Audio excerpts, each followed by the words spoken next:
마태복음 2장 1절에서 12절은 동방 박사들이 메시아의 탄생을 직감하고 예루살렘에 찾아옴으로써 벌어진 당시의 일들을 기록하고 있습니다. 메시아 탄생의 소식을 들은 헤롯 왕은 모든 대제사장들과 서기관들을 불러 모아서 그리스도가 어디서 나겠느냐고 묻습니다. 그러자 그들은 유대 땅 베들레헴이라고 정확하게 장소를 꼬집어서 알려주고 있습니다. 한데 우리가 잘 납득이 안 되는 것은 헤롯 왕은 물론이고 메시아를 기다려왔던 이스라엘 백성들이나 성경에 박식했던 대제사장들과 세관들 역시 아무도 메시아 탄생을 기뻐하지 않았고 또 경배하지도 않았으며 그저 소동할 뿐이었다는 것입니다. 왜 그런 것일까요? 이것은 영적인 문제로 예수님께서는 마태복음 13장 14절에서 마음속에 하나님이 없는 하나님을 떠난 사람들에 대해서 이렇게 언급해주고 있습니다. 이사야의 예언이 그들에게 이루어졌으니 일러스되 너희가 듣기는 들어도 깨닫지 못할 것이요 보기는 보아도 알지 못하리라. 이것은 당시 사람들만의 진면목이 아니라 예수님께서 재림하실 때가 가까워져 가고 있는 그 시대, 오늘 이 시대에도 마찬가지일 것입니다. 그리스도인 사람들의 대다수 역시 비슷하지 않는지 다른 사람이 아니라 우리 자신들 좀 이렇게 깊이 좀 들여다봤으면 참 좋겠습니다. 수없이 말씀을 보고 들었지만 영적으로는 깨닫지 못하고 또한 역사적인 자료와 시대적인 징조들을 우리가 눈으로 지켜보면서도 아무런 경각심이 없다면 뭔가 영적인 무감각증에 빠진 것은 아니겠느냐 하는 것입니다. 그럼 도대체 이 영적인 무감각증에 빠져 있으면서도 왜 거기서 빠져나오지 못하는 것일까요? 빠져나오면 되잖아요. 근데 못 빠져나오고 그대로 붙들려 있습니다. 이게 문제 아닐까요? 그것은 영적인 무지 때문으로 어느 시대고 기독교 공동체의 기본적인 가장 본질적인 난제는 바로 이러한 영적인 무지가 아닐까 싶습니다. 요한복음 13장 1절 2절은 예수 그리스도의 공동체 안에 있는 사람들이 어떻게 해서 영적인 실패에 빠지게 되는가에 대해서 그 배경을 잘 밝혀주고 있는데 우리 같이 한번 봤으면 좋겠습니다. 요한복음 13장 1절에서 2절입니다. 같이 한번 읽어볼까요? 6월절 전에 예수께서 자기가 세상을 떠나 아버지께로 돌아가실 때가 이른 줄 아시고 세상에 있는 자기 사람들을 사랑하시되 끝까지 사랑하시니라. 마리가 벌써 시몬의 아들 가룟 유다의 마음에 예수를 팔려는 생각을 넣었더라. 요한복음 12장 1절은 예수님께서 제자들을 얼마나 변함없이 사랑하셨는가를 말씀하고 있는데요. 생명을 주기까지 사랑했던 그 사랑이 삼위일체 하나님의 본질적인 속성이라 할 수 있을 것입니다. 예수님과 동행했던 제자들은 물론 동행길을 맡았던 가룟 유다 역시도 예수 그리스도의 그러한 변함없는 사랑을 모를 리가 없었을 것이고 주님과 함께 늘 동고동락했기 때문에 주님 생하신 표적과 선포하시고 가신 복음에 대해서 잘 알고 있었을 것입니다. 한데도 가룟 유다는 은 30에 예수를 팔려는 생각을 가지고 있었습니다. 문제는 뭐냐? 그것은 그러면서 자신이 그렇게 하려는 것이 무엇인지를 모르고 있었다는 것이고 그보다 더 심각한 것은 뭐냐? 거기서 빠져나올 수 있도록 돌이킬 수 있는 기회를 제공했음에도 불구하고 빠져나오지 못했다는 것입니다. 사람이 영적으로 얼마나 무지할 수 있는 것인가 하는 것을 마태복음 26장 21절에서 25절은 이렇게 보여주고 있습니다. 그들이 떡을 먹을 때에 이르시되 내가 진실로 너에게 이르노니 너희 중에 한 사람이 나를 팔리라 하시니 그들이 몹시 근심하여 각각 여짜오되 주여 나는 아니지요. 대답하되 나와 함께 그리스도의 손을 넣는 그가 나를 팔리라. 인자는 자기에 대하여 기록된 대로 가거니와 인자를 파는 그 사람에게는 화가 있으리로다. 그 사람은 차라리 태어나지 아니었더라면 제게 좋을 뻔하였느니라. 예수를 파는 유다가 대답하여 이르되 랍비여 나는 아니죠. 대답하시되 내가 말하였다 하시니라.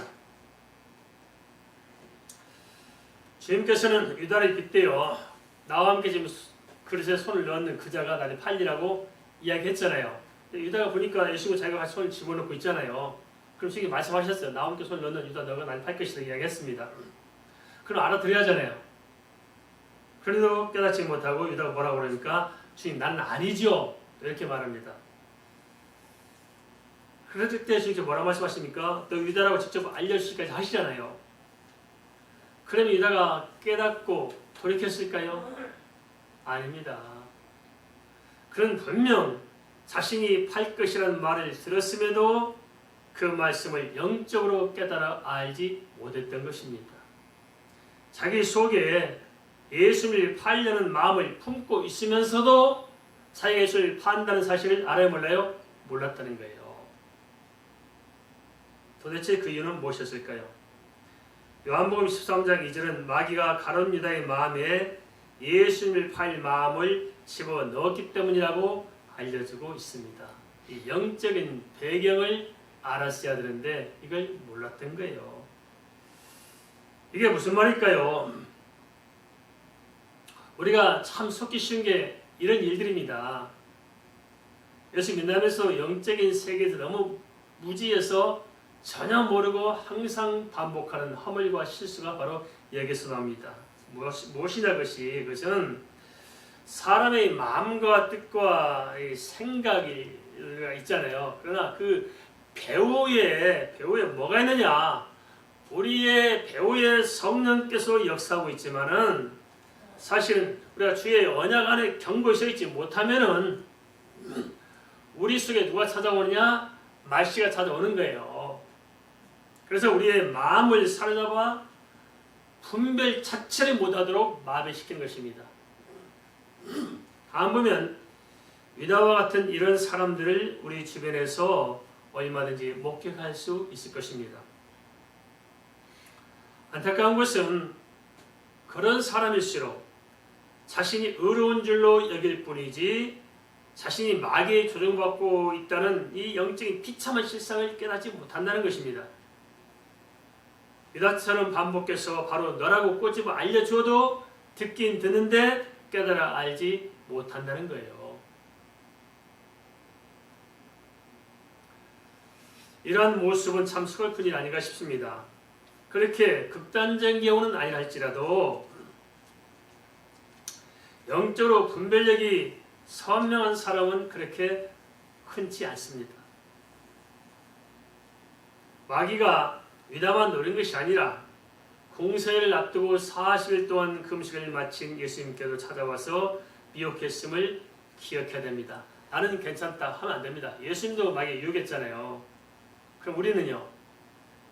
내가 저기 잘 믿습니다. 나는 그런 일이 절대 없을 것입니다. 아니라는 거예요. 우리에게도 끊임없이 사단이 들어와서 우리 마음을 틀어 잡을 거예요. 이 사실을 인정해야 됩니다.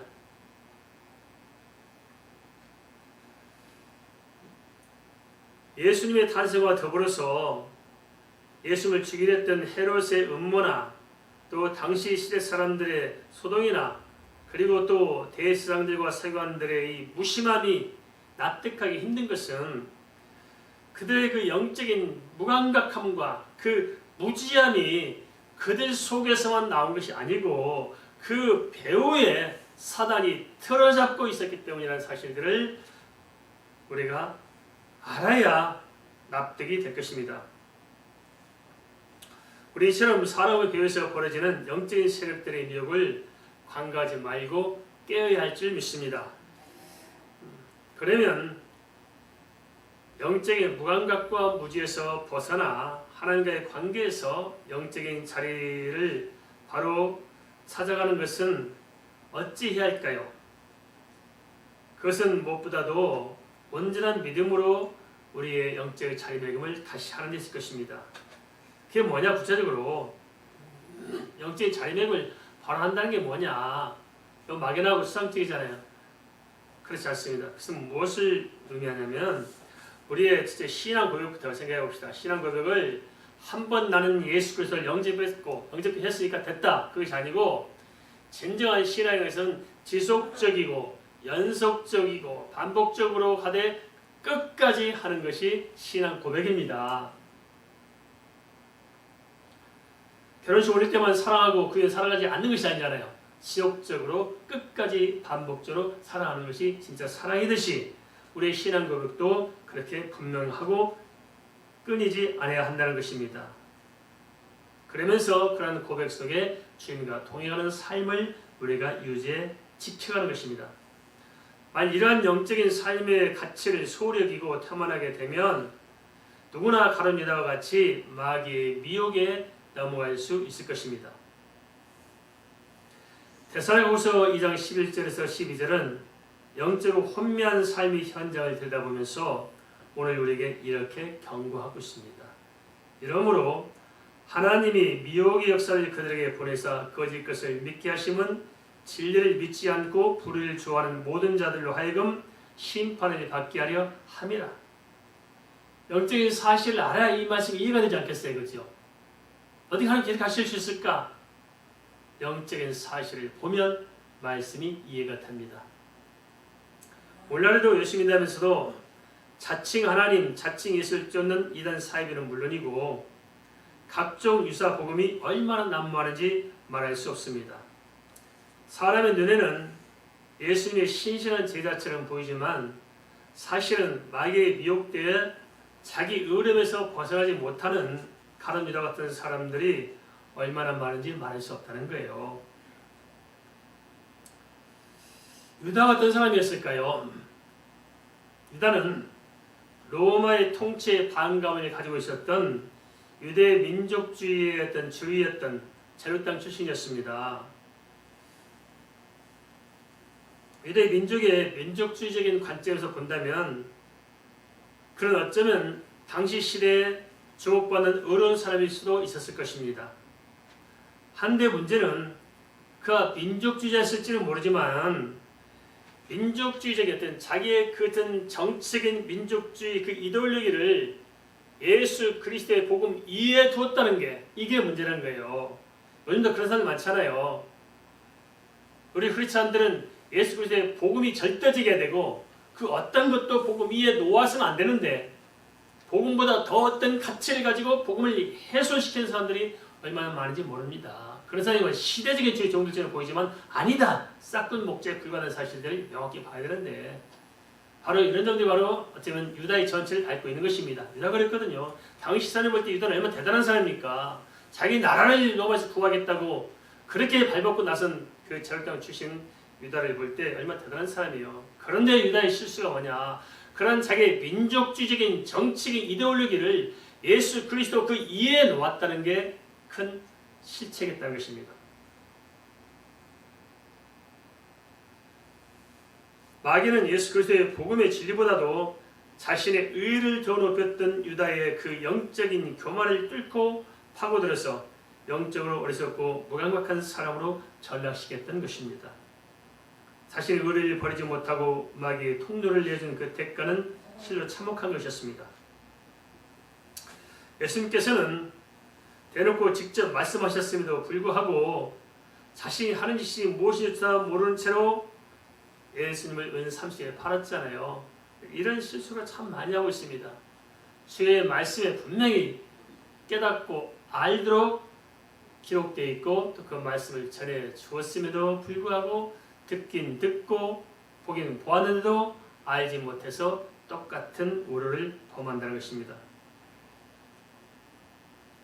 요한복음 13장 3절에서 6절은 예수님께서 십자가를 앞에 두고 제자들의 발을 씻기신 장면을 통해서 성도들의 영적인 자리를 조명해주고 있는데요.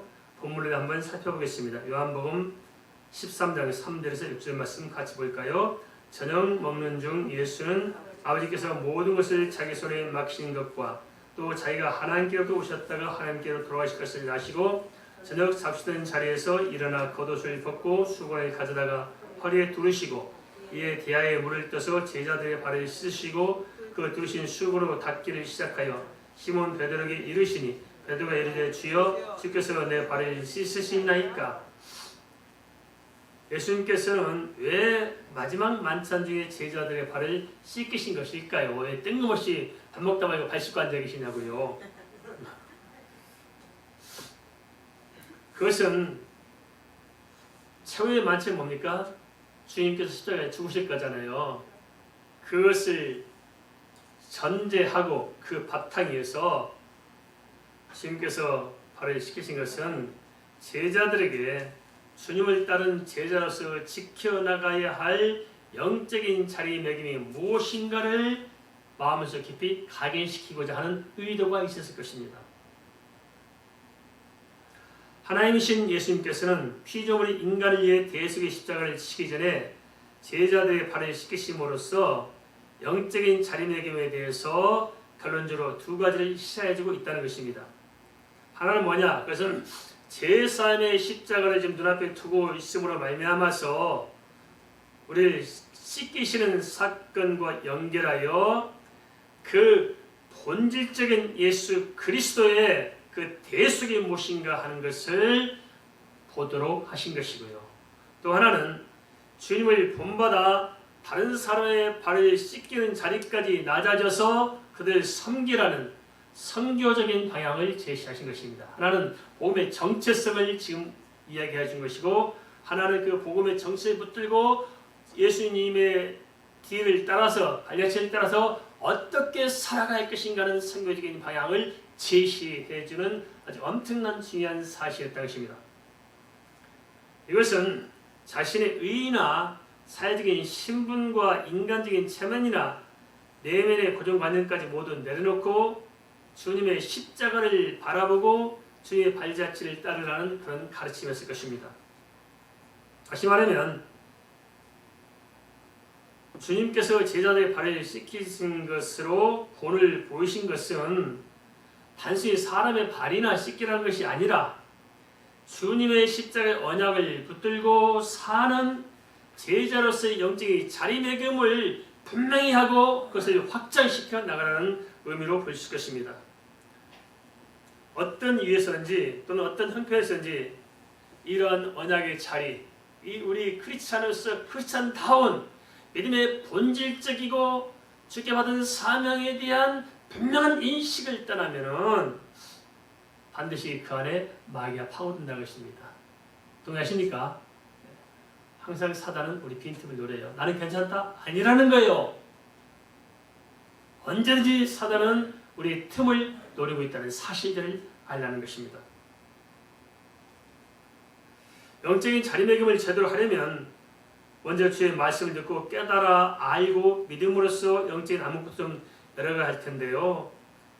한데 앞서 언급한 바대로 대체로 사람들은 영적으로 무감각하고 무지하면서도 그 사실을 바로 깨닫지 못하고 직시하지 못하는 문제점이 있다는 거예요.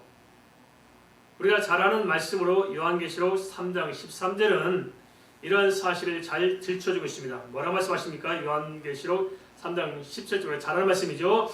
내가 말하기를 나는 부자라 부유하여 부족한 것이 없다나 내 곤고한 것과 가난한 것과 눈먼 것과 벌거벗은 것을 알지 못하는도다. 안타까운 것은 뭐냐면은 진짜 예수 안에서 믿음으로 거듭나야 되는데 실은 거듭나지도 않고 예수를 믿지도 못하고 변하지 않았음에도 불구하고 그 사실을 깨닫지 못하고 그냥 오래도록 신앙의 어떤 종교생활에 임박해가지고 자기 자신이 그런 어떤 정세에 길들여지면서 나는 믿음이 굉장히 좋은 사람이고 나는 어려운 사람이고 나는 완전히 하나님 앞에 서 있는 사람으로 착각하는 것입니다. 알겠습니까? 착각은 불신앙과 똑같이 무섭습니다. 착각에서 깨어나시 바랍니다. 저는 인사합시다. 착각하지 마십시다. 상대를 바라보면서 착각하지 말라 하니까 기분이 후련하지요. 그래서 나는 착각 안 한 줄 알죠? 이게 무슨 착각이라는 거예요.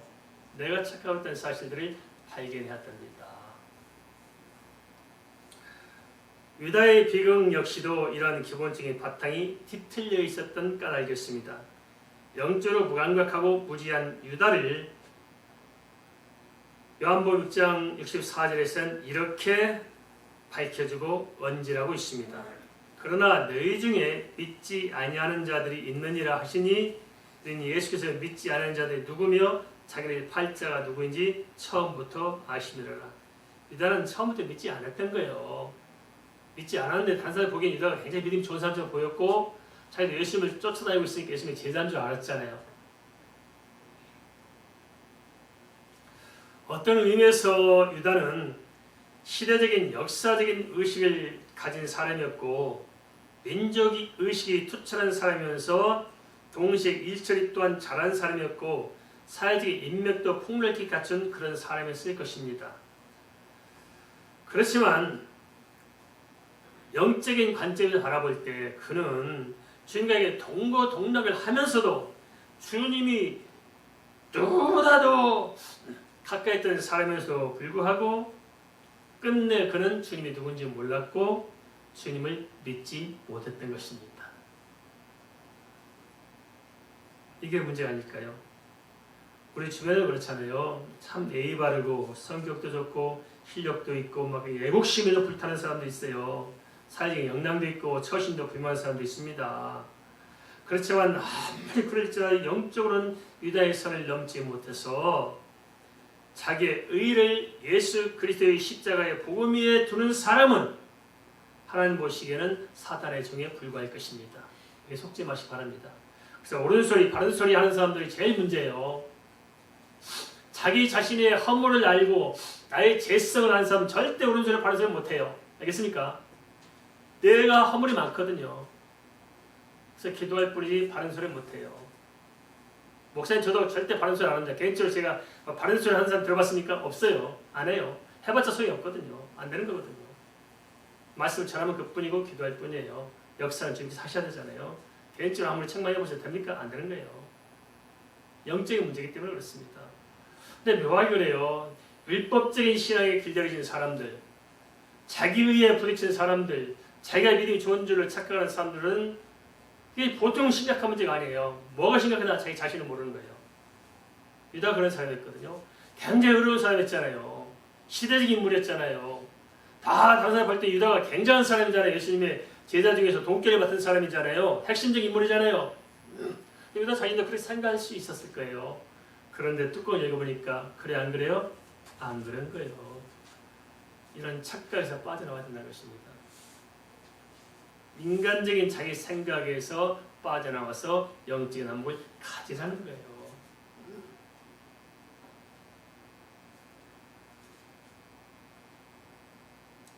그러지 못하면은 자신들의 의로움으로, 자신들의 역량으로, 자신들의 능력으로 모두를 총동원해서 지옥의 문을 넓혀가는 것입니다. 이게 무섭잖아요. 그렇다면 영적인 안목, 곧 영적인 통찰력을 열어간다는 것은 어떤 것일까요? 요한복음 13장 7절에서 9절에서는 예수님과 베드로의 대화를 통해서 이렇게 말씀하고 있습니다. 요한복음 13장 7절에 9절 말씀 함께 읽겠습니다. 예수 대답하여 이르시되 내가 하는 것을 예수께서 대답하여 이르시되 내가 하는 것을 내가 지금은 알지 못하나 이후에는 알리라. 베드로가 이르되 내 발을 절대로 씻기지 못하시리다. 예수 대답하시되 내가 너를 씻어주지 아니하면 내가 나와 상관이 없느니라. 시몬 베드로가 이르되 주여 내 발뿐 아니라 손과 머리도 씻어 주옵소서. 베드로는 예수님께서 자신의 발을 씻기는 것을 당시의 풍습에 따라 해석함으로써 황송한 마음으로 거절합니다.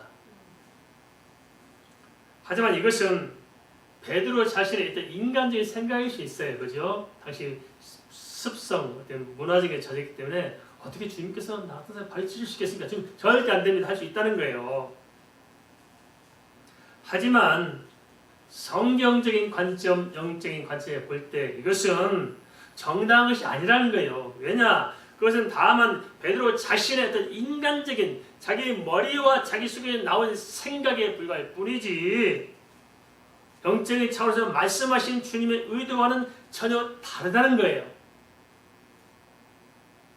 발을 씻기도록 하지 않는다면 주님과 상관없다는 것이 주님의 뜻입니다.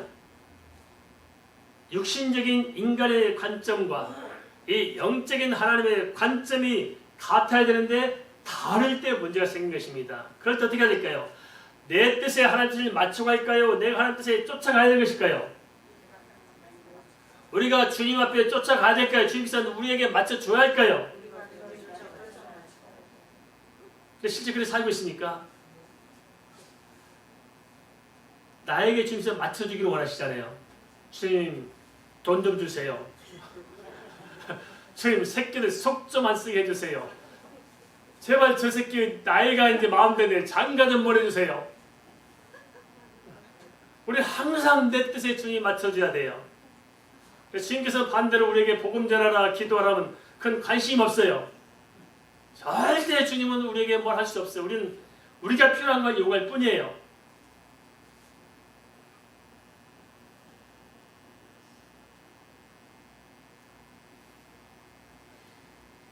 이러한 예는 사무엘하 6장 6절 7절에서 이렇게 보여주고 있습니다. 사무엘하 6장 6절 7절 제가 읽어보겠습니다. 그들이 나곤의 타작마당에 이르러서는 소들이 뛰므로 웃사가 손을 들어 하나님의 계를 붙들었더니 여호와 하나님이 웃사가 잘못함으로 말미암아 진노하사 그를 그곳에서 치시니 그가 거기서 하나님의 계 곁에서 죽으니라. 웃사가 개인의 인간적인 생각으로 참 옳은 소견들을 했잖아요. 소들에게 이렇게 하나님의 계를 이렇게 실어서 이렇게 가는데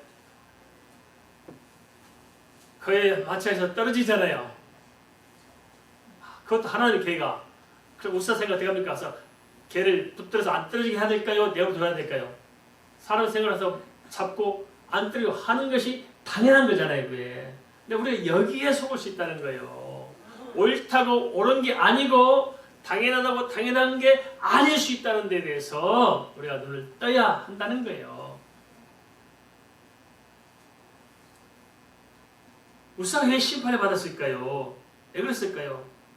웃사가 놓친 게 뭘까요? 그것은 민수기 4장 15절에 하나님의 법궤는 아론의 자손인 제사 위에 만져도 돼요? 만지지 말라고 그랬어요? 하나님의 법으로 딱 정했어요. 민수기 4장 15절에 하나님의 법궤는 아론의 자손인 절대 만지면 안 된다. 만지면 죽으리라. 선악을 알게 나무 실과를 사람의 생각을 보면 까짓 거 하나 먹어도 되잖아요. 또 나만 먹을 수 없잖아요. 신랑한테 줘야죠. 같이 먹는 게 좋잖아요. 우리 남자들은 당하지 않으려면 마누라 주는 것을 조심해야 됩니다.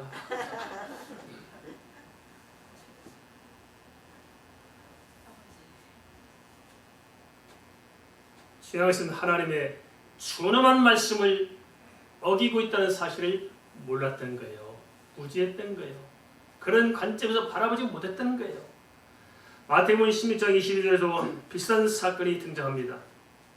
베드로는 예수님께서 십자가에 지실 것을 말씀하시자마자 완강하게 만류합니다. 주님께서 십자가에 지신다니 절대 그럴 수 없습니다. 무슨 말씀을 하십니까? 섭섭하게. 그럴 수 없습니다. 어찌 보면 베드로의 인간적인 입장에서 보면은 그럴 수 있지 않겠어요? 그죠?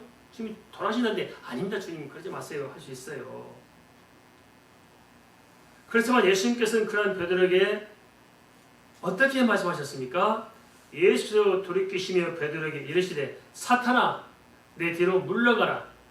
너는 나를 넘어지게 하는 자로다. 내가 하나님 일을 생각하지 아니하고 도리어 사람 일을 생각하는도다.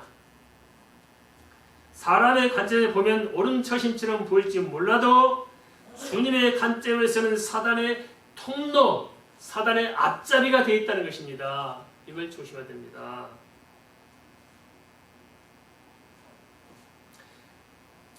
이런 맥락에서 베드로를 지탄하신 직후에 하신 말씀이 뭐냐? 바로 마태복음 26장 24절입니다. 이에 예수께서 제자들에게 이르시되 누구든지 나를 따라오려거든 자기를 부인하고 자기 십자가를 지고 나를 따를 것이니라. 자기들이 부인하는 것은 무엇일까요? 그것은 물론 모든 인간적인 나의 죄성들, 그죠? 내가 잘못 살아가고 있는 이 삶의 방식들, 모든 잘못된 가치관들, 잘못된 습성들 다 던지는 것이 이게 우리 나를 부인한 것이지 않겠습니까? 그렇지만 그보다 더 중요한 것, 성경이 오늘 본문에서 말씀하자는 것은 그보다 더 중요한데 감춰지는 것을 지금 끄집어내서 우리에게 알기를 원하는 것이 있습니다. 그것은 뭐냐? 인간적인 관점에서 내 자신의 의로움조차도, 나의 의조차도 하나님 보시기에는 더러운 옷과 같다는 거예요. 그걸 버리라는 거예요. 내가 옳다고 믿는 것들이 사실 하나님 보시기에 하나님 뜻에 어긋난 것들이 얼마나 많이 있으니까 이걸 깨닫고 알라는 거예요. 그게 어렵지 않아요. 내 자신 의를 버린다는 것. 내가 지금 그걸 믿고 살아왔는데 그걸 버리라니. 그걸 버리도록 연단한 것이 바로 욥입니다. 여기 흠이 어디 있고 허물이 어디 있어요. 그래서 욥에게 마지막 남은 그것이 뭐냐면 자기 자신의 의가 욥에게 있었던 거거든요. 그들 깨뜨려야만이 비로소 영적인 영안이 열려지는 점이 있습니다. 인본주의적인 육신의 한계에서 벗어나 영적인 안목의 지평을 열어가는 것이 필요합니다. 이처럼 성경 말씀의 관점에서 매사를 우리가 분별해 볼 때 진정 내가 지금 어디에 서서 어떤 사람으로서 어딜 향해서 가는가 하는 것이 보여질 것입니다. 그걸 봐야 합니다.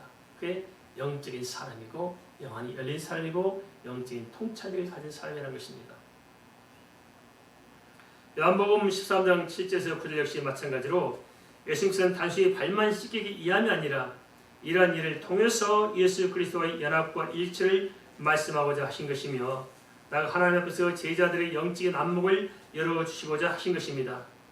베드로는 사람의 관점에서 접근해서 처음에는 사용했지만 예수님께서는 영적인 관점에서 제자들에게 접근하신 것이었습니다. 발을 씻기는 것의 밑바탕에는 예수 그리스도의 중보를 통해 거룩함으로 하나님과 연합하고 나아가서 하나님 나라의 확장에 대한 주님의 뜻을 내포하고 있다는 사실을 우리가 깨달아야 됩니다. 이걸 아는 것이 영적으로 아는 것이거든요. 이걸 모르고 살아가는 거예요. 우리는 맨날 이렇게 그냥 복타령만 하다가 진짜 성경의 진리가 무엇인지를 알지 못하고 참된 복을 놓치는 경우가 얼마나 많습니까?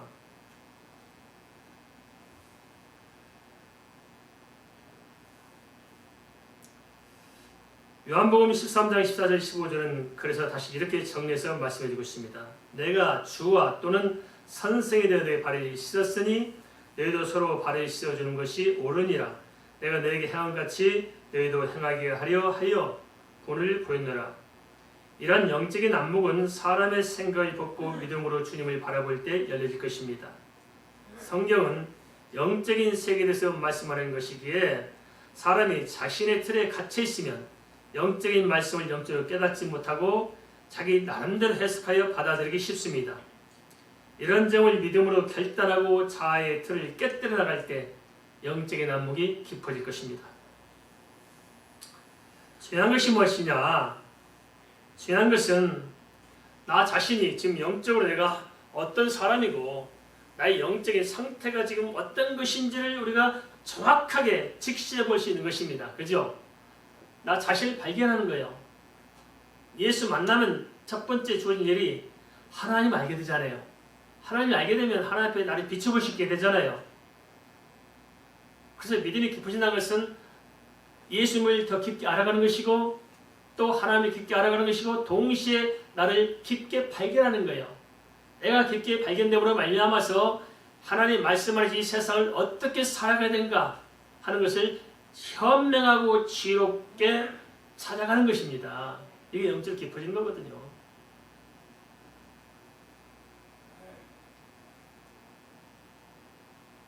요한복음 13장 10절 11절에서 예수님께서는 베드로에게 발 씻는 사건에 대해서 추가적으로 이렇게 해석해주고 있습니다. 요한복음 13장 10절에서 11절 말씀 같이 읽겠습니다. 예수께서 이르시되 이미 목욕한 자는 발밖에 씻을 필요가 없느니라. 온몸이 깨끗하니라. 너희가 깨끗하나 다는 아니니라 하시니 이는 자기를 팔 자가 누구인지 아심이라. 그러므로 다는 깨끗하지 아니하다 하시니라. 유대인들은 잔치에 갈 때 먼저 집에서 목욕을 하고 가는데요. 잔치집에 도착하면 아무리 목욕했을지라도 발은 더러워지잖아요. 샌들을 신고 가기 때문에 먼지가 묻습니다. 그래서 그 집 종들이 발을 씻겨주거나 발신물을 준비해줍니다. 이미 목욕을 하고 갔기에 다시 온몸을 씻을 필요는 없고 발만 씻으면 되는 것입니다. 요한복음 13장 10절 11절은 주님께서 이러한 당시 풍습을 비유로 말씀하신 것으로 온몸을 씻는다는 것이 뭐냐? 온몸을 씻는다는 것은 그 비유로 말씀해서 전체적으로 우리의 원죄, 완벽한 죄 가운데 빠진 우리를 건져내는 것을 온몸을 씻는 것으로 비유하신 것이고, 또 여기서 발을 씻는다는 것은 자범죄, 온몸을 씻었지만 때로 우리가 이렇게 죄를 지어 앉아요. 두 사람 빼고 다 지어 앉아. 다른 사람들입니다. 우리가 때로 원치 않게 실수하잖아요. 성경의 관점이 우리가 생각하는 도덕윤리적인 것보다 훨씬 더 냉철합니다. 더 깊습니다. 우리 사람을 죽여야만 살인이라고 하는데 성경 아니에요. 형제를 미워하면 이미 살인죄의 범죄가 동등하게 취급합니다. 더 심각하죠. 그래서 우리가 이 죄 가운데 빠지기 참 힘듭니다. 네, 헤어나오기 어려운 거죠.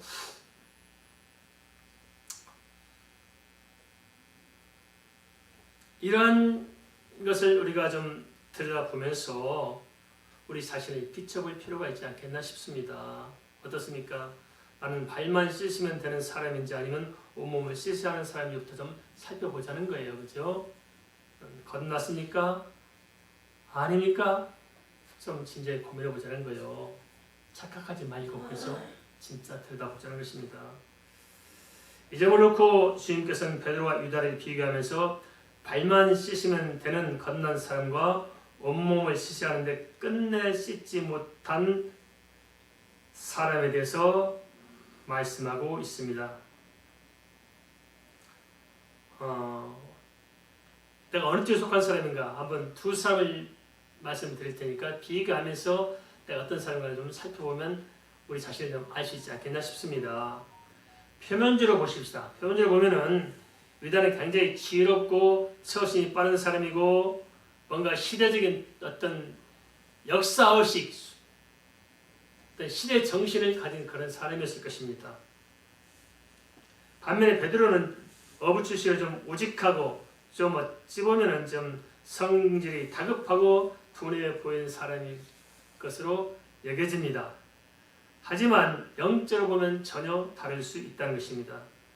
그 사람의 성장 배경과 어떤 개인적인 성격과 사회적인 신분에 상관없이 성경은 누가 영적으로 자리매김을 제대로 하고 있는 사람인가를 묻고 있다는 것입니다. 베드로는 비록 실수함이 많은 다시적인 사람이었지만 믿음의 언약을 떠나본 적이 없습니다.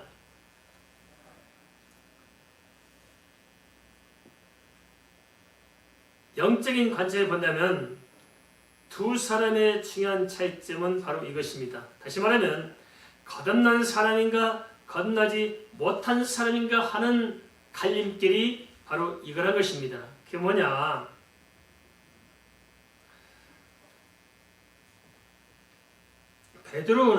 거듭났던 베드로는 예수 그리스도를 통해서 내 자신의 존재의 의미와 존재의 가치를 발견하려는 사람이었습니다. 무슨 말씀이 되십니까? 예수 그리스도의 시각으로 나를 바라봤다는 거예요. 그래서 예수님께서 나를 어떻게 말씀하시고 어떻게 들여다보고 계신가는 그것이 내게 있어 중요했던 거예요. 왜냐하면 내 모든 인생의 존재의 의미와 가치와 모든 것은 어디에 달리냐? 예수님께 있다는 거예요. 그래서 내 존재 가치는 예수님께 있으므로 예수를 통해서 나를 들여다보고 내 존재 가치와 의미를 발견해 냈다는 거예요.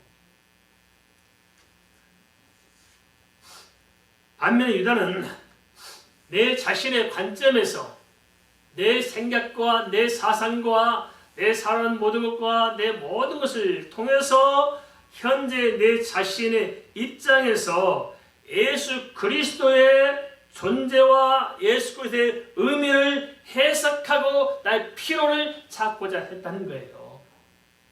같아 틀려요? 중심이 다르죠. 내 중심이냐 예수 중심이냐. 근데 우리가 사실은 믿음이 좋다 하지만 이 유다와 같은 믿음에서 못 벗어나고 있는 게 얼마나 많습니까? 내 필요에 의해서 예수를 찾아요.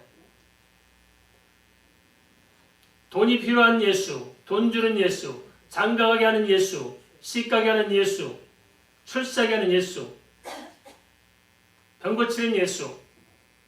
우리의 필요에서 우리의 가치에 따라서 예수를 우리가 평가하고 필요하면 선택하고 아니면 배제하고, 그래서 필요할 경우는 열심히 부르짖고 쫓아다니고 난리 버거지 치지만은 또 필요 없으면 또 아무 소용이 없고. 한국교회 단면이 그런 거 아닐까요? 우리가 어려움과 가난 속에 허덕일 때는 그렇게 부르짖고 난리치더니 삶안에 다 팽개쳐 부르고 있지 않습니까? 이게 유다의 신앙이지 이게 성경이 말하는 영적인 신앙이냐고 생각해보지 않겠습니까? 이건 아니지 않습니까?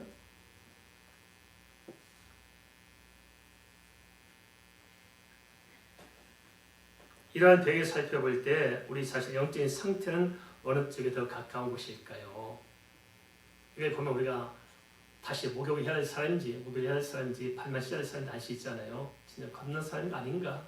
이걸 좀 영적인 관점에서 정확하게 살펴보자는 것입니다. 고린도전서 1장 27절에서 29절은 우리가 왜 영적인 통찰을 가지고 살아야 하는 것인지를 이렇게 제시하고 있습니다.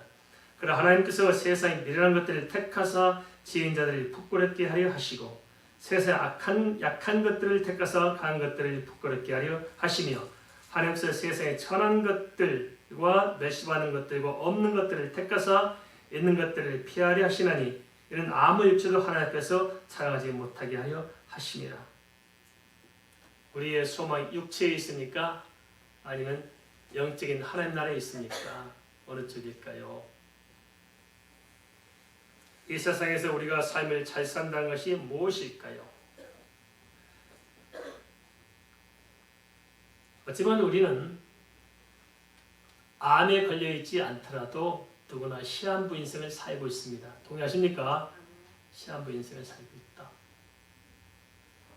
그래서 산다는 의미를 다시 해석해보면 죽음을 향해서 가고 있습니다.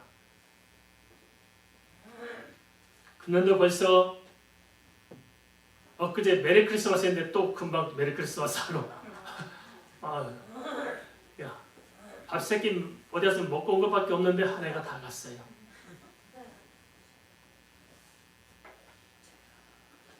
우리가 좀 주님을 통해서 내 자신을 좀 다시 바라보고 이 세상을 좀 깊게 통찰할 필요가 있을 것입니다. 허망한 인생에 굴복하고 헛되이 방황하지 마시고 하나님께 소망을 두고 주 안에서 사는 삶을 선택해서 우리 영적인 자리매김을 분명히 했으면 좋겠습니다. 예수 안에서 나와 이 세상과 사단의 세계와 또 영적인 모든 삶의 현장에서 참된 지혜가 무엇이고 참된 우리의 지식이 무엇인가를 다시 생각하면서 우리가 다른 것 몰라도 영적인 분별력, 영적인 통찰력은 좀 가지고 살아야 하지 않겠나 싶습니다. 왜냐? 영적인 안목과 통찰력이 결국 우리의 영적인 삶을 결정하기 때문입니다. 믿으십니까?